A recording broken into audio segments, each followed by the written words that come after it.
آج آپ کے پاس تھوڑا سا وقت نہیں ہے اپنے آپ کے لیے کہ آپ رات کو اٹھیں اور خدا کی بارگاہ میں مناجات کریں، کوئی ایک زندگی میں دعا پڑھ لیں، آپ اپنا نقصان کر رہے ہیں۔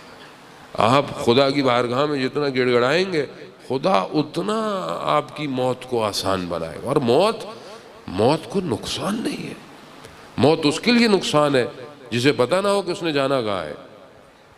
مسلم نے اوسجا شب عاشورہ مسکرا رہے ہیں، حبیب ابن مظاہر کے دوست ہیں۔ حبیب نے پوچھا مسلم مسکرانے کی شب نہیں ہے؟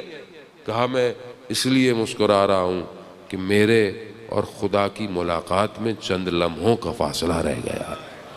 اب یہ ہے عاشق اہل بیت، یہ ہے کہ جسے پتا ہو کہ بس میں تو خدا سے ملنے جا رہا ہوں، مگر کیا مجھے خدا سے ملاقات کا شوق نہیں ہے؟ کیا میں خدا سے ملاقات کرنا نہیں چاہتا؟ نہیں جی، کوئی بات کہو مر جاؤں گا، توبہ توبہ کیسی باتیں کر رہے ہیں، کیسی باتیں کر رہے ہیں؟ کیا مطلب کیسی باتیں؟ موت حق ہے، مومن کے لیے روایت ہے 7ویں امام سے کہ مومن 25 دفعہ دن میں اپنی موت کو یاد کرے، موت کو یاد کرے، موت کے لیے آمادہ رہے، موت کے لیے تیار رہے جانے۔ اور یہی موت کی آمادگی انسان کو دنیا سے اکھاڑ دیتی ہے۔ اگر آپ موت کے لیے آمادہ ہیں تو آپ کسی کا حق نہیں کھائیں گے، کسی پر ظلم نہیں کریں گے، اسراف نہیں کریں گے، حرام نہیں کمائیں گے، اپنی نگاہوں کی حفاظت کریں گے، اپنی زبان کی حفاظت کریں گے۔ شہید دست غیب گناہ کبیرہ کی جو کتاب ہے ان کی جوانوں کو پڑھنی چاہیے وہ کتاب، اس میں زبان کے جو گناہ ہے وہ سب سے زیادہ ہے، اور جو زبان کے گناہوں کا عذاب ہے وہ سب سے زیادہ قبر کے اندر ہے۔ جو انسان کسی پر تہمت لگاتا ہے، کسی کے اوپر نقطہ چینی کرتا ہے، کسی کو غلط جملوں سے ٹیز کرتا ہے، سب سے زیادہ اس کا عذاب انسان کی قبر کے اندر ہے۔ قبر کے اندر انسان خود اپنے ساتھ لے کے جا رہا ہے، جانے محترم ایک گوشت کا حصہ ہے، لیکن چاہے تو یہی زبان آپ کو کمال پہ لے کے جا سکتی ہے۔ آپ اہل بیت کی تربیت یافتہ مکتب کو دیکھیں، ملک اشتر کہ کتنا بڑی شخصیت ہے، بازار سے گزر رہے شخص نے اہانت کر دی، لاب دہن ان کے اوپر، وہ چلے گئے، کسی نے بولا تمہیں پتہ نہیں تھا یہ کون ہے؟ کہا ملک اشتر ہے۔ وہ کانپنے لگا، ڈھونڈنے لگا ملک اشتر کہاں ہے۔ جب جا کر ڈھونڈا تو کیا دیکھا؟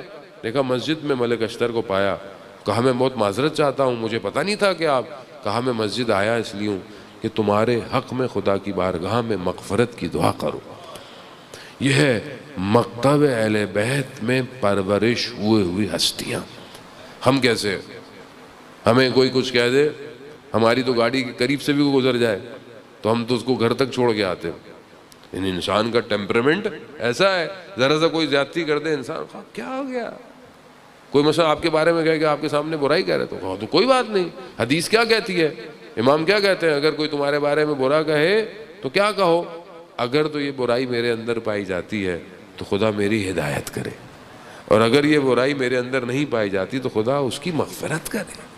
اب یہ تربیت اہل بیت ہے۔ محترم انسان اگر چاہتا ہے تو اپنی شخصیت کے اندر وہ نکھار پیدا کرے کہ جو خود اہل بیت کہے۔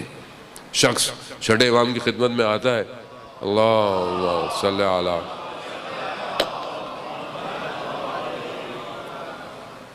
کہتا ہے کہ مولا وہ خراسان سے کوئی آیا ہے اور اس نے مجھے کہا ہے، مولا کا خادم ہوتا ہے، کہا کہ وہ میرے باغ ہیں، میری چیزیں ہیں، میری جائیداد ہے، میں یہ تمہیں دیتا ہوں، اور تم یہ جو مولا کی نوکری کرتے ہو، خادم ہو، یہ مجھے دے دو۔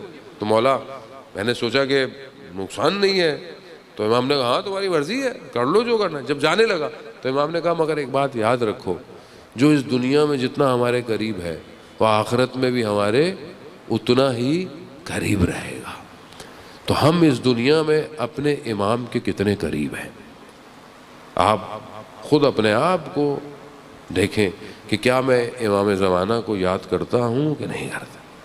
کتنا میں اپنی زندگی کے وقت کو اپنے امام کے لیے گزارتا ہوں؟